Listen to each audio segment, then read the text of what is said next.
আদ্যন্ত একজন সেন্সিবল মানুষ। যখন তিনি দেখেছেন, নিশ্চিতভাবে তিনি কোনো প্রত্যাশা নিয়েই গেছিলেন যে যাতে এই দুর্নীতি এরাডিকেট হয়ে যায়, যাতে দুর্নীতি না থাকে। কিন্তু গিয়ে দেখুন, বিজেপির মতো একটি রাজনৈতিক দল, তারা দুর্নীতিমুক্ত সমাজ তৈরি করবে, এটা আমি মনে করি। মমতা বন্দ্যোপাধ্যায়ের প্রতি আরএসএসের একটা সফট কর্নার রয়েছে। তার কারণ মমতা বন্দ্যোপাধ্যায় এই রাজ্যে আরএসএসের মাটি তৈরি করতে সাহায্য করেছে, এবং সেই জন্য আরএসএস মমতা বন্দ্যোপাধ্যায়কে দুর্গা মনে করে। দুরকম মানুষ হয়, একরকম মানুষ যে ঠকে শিখে, আর আরেক ধরনের মানুষ হয় যারা ঠকার আগেই বিষয়টিকে অনুধাবন করতে পারে, সিচুয়েশনাল অনুধাবন করতে পারে। হয়তো বুঝতে পারলেও প্রত্যাশা নিয়ে যান যে আমি গিয়ে হয়তো সেখানে ঠিক করতে পারবো, কিন্তু তারপরেও যদি সম্ভব না হয় তো খারাপ লাগে। মানে প্রাক্তন বিচারপতি অভিজিৎ গঙ্গোপাধ্যায় তিনি বিস্ফোরক অভিযোগ করছেন। গতকাল একেবারে এবিপি আনন্দের একটি ইন্টারভিউ, সেখানে তিনি বলছেন যে বিজেপি আদেও তৃণমূলকে সরাতে চায় কিনা, এটাই একটা গভীর প্রশ্ন। যে কোনো সেন্সিবল মানুষ এ কথাই বলবেন। দেখুন, আগে তো তিনি বিচারপতি ছিলেন, তার পরবর্তীতে তিনি একটি রাজনৈতিক দলে যোগদান করেছেন। তার রাজনৈতিক যে বিশ্বাস আছে, সেই তার আদর্শবোধ বিশ্বাস থেকে তিনি হয়তো যোগ্য, কিন্তু তিনি তো আদ্যন্ত একজন সেন্সিবল মানুষ, এই নিয়ে তো কোনো সন্দেহ নেই। এবং তিনি তার বিচার প্রক্রিয়ার মধ্য দিয়ে আসলে যেটা করেছিলেন সেটা হচ্ছে যে এই রাজ্যের যে পর্বত প্রমাণ দুর্নীতি হয়েছিল, সেই দুর্নীতির উন্মোচনের জন্য নিশ্চিতভাবে তার যে রায় সেটা প্রভাব ফেলেছে সমাজে, অ্যাজ ওয়েল অ্যাজ মানে আপনি বলতে পারেন যেমন আইনগত প্রক্রিয়াও বটে, সমাজেও বটে। ফলে আদ্যন্ত একজন সেন্সিবল মানুষ।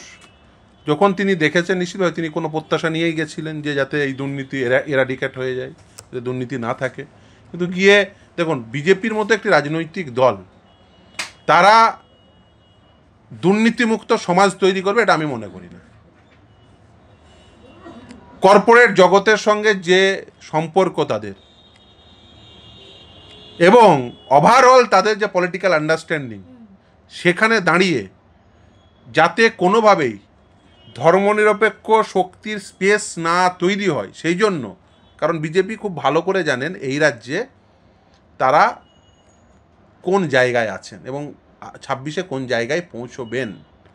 ফলে যাতে কোনোভাবেই ধর্মনিরপেক্ষ শক্তির যাতে স্পেস না তৈরি হয়, সেই জন্য তারা রাজনৈতিকভাবেই মমতা বন্দ্যোপাধ্যায়কে সাপোর্ট দিয়ে যান, ব্যাকওয়েতে ঘুরপথে সাপোর্ট দিয়ে যান। এবং এই যে ধরুন, এত প্রমাণ থাকা সত্ত্বেও মমতা ব্যানার্জিকে না ডাকা, এত প্রমাণ থাকা সত্ত্বেও তার দলের মানে যারা বিশেষ করে বরিষ্ঠ নেতৃত্ব, তাদেরকে ছেড়ে রাখা, ফলে এই সমস্ত কিছু এটাই রিফ্লেক্ট করে যে পলিটিক্যালি বিজেপি তৃণমূল কংগ্রেসের সঙ্গে রয়েছে। এবং বিশেষ করে মমতা বন্দ্যোপাধ্যায়ের প্রতি আরএসএসের একটা সফট কর্নার রয়েছে। তার কারণ মমতা বন্দ্যোপাধ্যায় এই রাজ্যে আরএসএসের মাটি তৈরি করতে সাহায্য করেছে, এবং সেই জন্য আরএসএস মমতা বন্দ্যোপাধ্যায়কে দুর্গা মনে করে। বামফ্রন্ট আমলে আরএসএস বিজেপির কোথায় অস্তিত্ব ছিল? বিজেপি ছিল বড় বাজারের পার্টি, আরএসএসের অ্যাজ সাচ কোনো শাখা সংগঠন ছিল না। ওদের সেই এই একজন কাউন্সিলর হতো কলকাতা মিউনিসিপ্যাল কর্পোরেশনের, মীনা দেবী পুরোহিত। মানে আমার সেই সময়ের যা মনে পড়ছে তাদের মীনা দেবী পুরোহিত একটা কাউন্সিলর ছিলেন, আর অ্যাজ সাচ কিছু ছিল না। আর ওই তপন শিকদার জিততেন এখানে, আর জুলুবাবু জিততেন। জুলুবাবু তার নিজস্ব ব্যক্তিগত কারিশমার জন্য, তিনি কলকাতা হাইকোর্টের অত্যন্ত লব্ধ প্রতিষ্ঠিত ব্যারিস্টার, ফলে তার মানে তার ব্যক্তিগত কারিশমা ছিল। লালকৃষ্ণ আদবানির সঙ্গে তার অত্যন্ত ঘনিষ্ঠ সম্পর্ক ছিল, যদি আমি ভুল না বলে থাকি।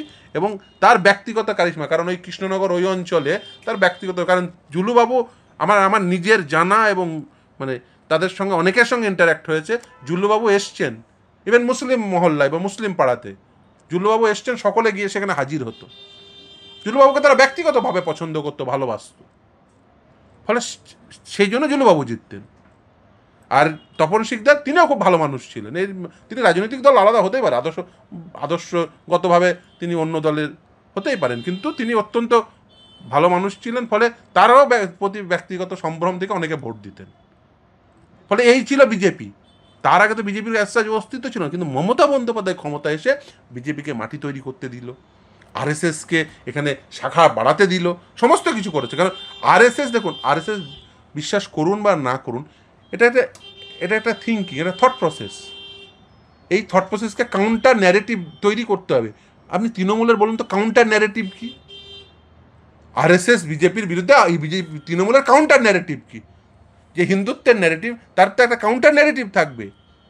কাউন্টার ন্যারেটিভ কি তৃণমূলের পক্ষ থেকে? দেখুন, একটা বাম সংস্কৃতি তৈরি হয়েছিল, শুধুমাত্র রাজনৈতিক সংস্কৃতি না, সমস্ত সমস্ত ক্ষেত্রে, কি শিক্ষাক্ষেত্র, কি সাংস্কৃতিক চর্চার ক্ষেত্রে একটা একটা একটা পরিবেশ তৈরি হয়েছিল। তৃণমূল কংগ্রেস এসে সেই পরিবেশটা ধ্বংস করেছে, সব জায়গায় গুন্ডা ঢুকিয়েছে, সব জায়গায় দুর্নীতিগ্রস্তদের ঢুকিয়েছে, এবং তারাও দুর্নীতিগ্রস্তরা বা এই গুন্ডারা তারাও বুঝেছে এটা আমাদের কাছের দল, ফলে তারাও সেখানে ফিট হয়ে গেছে। কিন্তু এতদিন যেটা বাম বলতো এখন সেটা একেবারে বিজেপি সাংসদ। একদমই, দেখুন এটা আন্ডারস্ট্যান্ডিং, এটা দেখুন প্রথম থেকেই বামেরা জানে। মানুষ, দেখুন, সরি টু সে, কেউ অন্যভাবে নেবেন না, দুরকম মানুষ হয়। একরকম মানুষ যে ঠকে শিখে, আর আরেক ধরনের মানুষ হয় যারা ঠকার আগেই বিষয়টিকে অনুধাবন করতে পারে, সিচুয়েশনাল অনুধাবন করতে পারে, মানে কী সিচুয়েশন তৈরি হতে পারে তার সোয়াট অ্যানালিসিস করতে পারে। স্ট্রেংথ কী, ধরুন একটা সিচুয়েশনের তার সেই বা একটা পলিটিক্যাল পরিস্থিতির স্ট্রেংথ কী, উইকনেস কী, অপরচুনিটি কী, থ্রেট কী, এই যে সোয়াট অ্যানালিসিস, সকলের দ্বারা তো সমানভাবে সোয়াট অ্যানালিসিস হবে এরকম ভাবার কোনো কারণ নেই। কিন্তু এটা ঠিক কথা, অনেকে প্রত্যাশা নিয়েও যান, তারপরেও অনেকে প্রত্যাশা নিয়ে যান, হয়তো বুঝতে পারলেও প্রত্যাশা নিয়ে যান যে আমি গিয়ে হয়তো সেখানে ঠিক করতে পারবো, কিন্তু তারপরেও যদি সম্ভব না হয় তো খারাপ লাগে সেই মানুষগুলো নিশ্চিত। কিন্তু দাদা, যে নিয়োগ দুর্নীতি প্রসঙ্গ আপনি একেবারে প্রথমেই বললেন যে অভিজিৎ গঙ্গোপাধ্যায় নিয়োগ যে পাহাড় প্রমাণ দুর্নীতি সেটা তিনি, দেখুন আমরা মামলা করেছি ঠিক কথাই, কিন্তু রায়ও হয়েছে। দেখুন, আমি সেই রায়ের সঙ্গে কারো রাজনৈতিক অবস্থানের আমি কোনো তুলনা করছি না, কিন্তু এটা তো ঠিক কথা যে দেখুন, যে কোনো বিচারপতি তিনি যখন বিচার করেন তার যেমন আইনগত অনুধাবনা থাকে, তার সঙ্গে তার তো একটা আন্ডারস্ট্যান্ডিং থাকে। কারণ একটি রায়, এটা কেউ বিশ্বাস করুন বা না করুন, অনেকে আমার সঙ্গে ভিন্ন মত হবেন, তার আইনগত বিচার বুদ্ধি, তার আন্ডারস্ট্যান্ডিং, তার সোশ্যাল আন্ডারস্ট্যান্ডিং, তার পলিটিক্যাল আন্ডারস্ট্যান্ডিং, তার তার মানে এই যে সোশিও পলিটিক্যাল আন্ডারস্ট্যান্ডিং, তার ইকোনমিক্যাল আন্ডারস্ট্যান্ডিং, সমস্ত কিছু মিলেই তার রিফ্লেকশন। ভি.আর. কৃষ্ণা আয়ারের যে তার বই পড়বেন, তার কথার রিফ্লেকশন কি তিনি বলছেন সেটা আমার রায় দ্বারা তুমি অনুধাবন করবে। ফলে দেখুন, একজন মানুষ তিনি যখন তার আন্ডারস্ট্যান্ডিং থেকেই কিন্তু তিনি রায় প্রদান করেন, এবং এটা নিয়ে মানে অন্য কেউ যে কেউ ডিফার করতে পারে, তিনি আমার ভিন্নতর একটি রাজনৈতিক আদর্শের বা ইয়ে থেকে অবস্থান করতে পারেন, কিন্তু এটা তো ঠিক যে এই রায় প্রদান তিনি করেছেন, এবং এই রায় প্রদানের ফলে এই দুর্নীতি সেটা উন্মোচিত হয়েছে, এটা এই নিয়ে কোনো সন্দেহ নেই। ফলে সেই জায়গা থেকে তিনি যে কাজ করেছিলেন, একজন অত্যন্ত সেন্সিবল মানুষ হিসেবে যে কাজ করেছিলেন, সেই কাজ নিশ্চিতভাবে মানুষ মনে রাখবে, এবং তিনি পরবর্তীতে হয়তো সেই প্রত্যাশা নিয়ে গেছিলেন, তিনি হয়তো অনুধাবন করেছেন, সেই জন্যই বলেছেন। কিন্তু অভিজিৎ গঙ্গোপাধ্যায় আজকে নিয়োগ দুর্নীতি নিয়ে প্রশ্ন তুলছে যে গুচ্ছ গুচ্ছ অভিযোগ তৃণমূলের বড় বড় নেতাদের বিরুদ্ধে, একটারও তদন্ত হচ্ছে, একজনকেও হেফাজতে নিয়ে জিজ্ঞাসাবাদ করছে ইডি সিবিআই। তিনি ঠিক বলেছেন, এই প্রশ্ন অনেক দিন, তিনি একদম ঠিক বলেছেন, অভিজিৎবাবু যা বলেছেন একদম ঠিক বলেছেন, এবং এই প্রশ্ন তো আমরা অনেক দিন থেকে তুলছি। দেখুন, এই যে অঙ্কিতা অধিকারী চাকরি পেল, তার বাবা জলে ঠোকরা চাকরি পেল, আরে তৃণমূল কংগ্রেসে ঢুকলো, তৃণমূল কংগ্রেসের মাথাকে মমতা ব্যানার্জি তাকে ডাকবে না? সে এই প্রেস ক্লাবের সামনে গেল, ছবি আছে,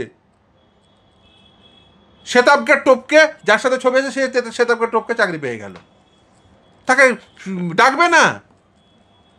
যে তুমি ইনসানকে কি করে চাকরি দিলে, তোমার সাথে ছবি আছে, তুমি ওর সাথে মিটিং করলে চাকরি পেয়ে গেল, ডাকবে না? বিজেপির বিরোধী রাজনৈতিক দল দ্বারা মদত পুষ্ট হচ্ছে ইডি সিবিআই, অভিযোগ করছেন অভিজিৎ গঙ্গোপাধ্যায়। দেখুন, সিবিআই এবং ইডি নিয়ে অনেক কথা বলার আছে, যদিও মামলাগুলো চলছে, আমি সেই সংক্রান্ত অনেক মামলারই যেহেতু সংশ্লিষ্ট আইনজীবী, বেশি কথা না বললেও কিছু কথা তো বলতেই হয়, সত্য কথা। সেটা হচ্ছে এই মানে নিয়োগের দুর্নীতির তদন্ত আরও দ্রুততার সঙ্গে হওয়া উচিত, এবং আরও অনেককে কাস্টডিতে নেওয়া উচিত, এবং তার মধ্যে অন্যতম যাকে কাস্টডিতে নেওয়া উচিত সেটা হচ্ছে মমতা বন্দ্যোপাধ্যায়কে কাস্টডিতে নিয়ে তদন্ত করলে সমস্তটা উন্মোচিত হয়ে যাবে, কারণ উনি হচ্ছেন কি ফ্যাক্টর, এই দুর্নীতির কি ফ্যাক্টর হচ্ছে মমতা ব্যানার্জি।